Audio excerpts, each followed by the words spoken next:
Yonimizda birga yurgan o'rtog'imiz qiynalayotganini 100% bilasiz. Lekin nima deyapsizlar? Sizlar aytasizlar, men aytmayman buni. Sizlar hamki hamma bo'lmasa ham, lekin ko'plaring aytasizlar. Oshda keyingi osh saniki deysizlar. Sani ochiriting osh deysizlar. Bilasiz puli yo'qligini, kambag'alligini. Kambag'al bo'lmasa osh yemasin desangiz, bu siz o'rtog'ingizda u. O'rtoqlardan ayrilgisi kelmaydi.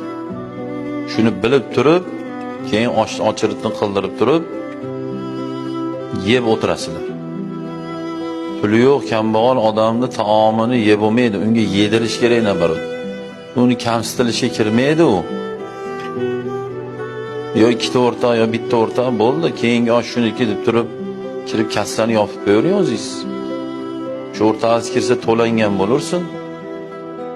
O'ng qo'ling berganini chap qo'ling bilmasin deydi.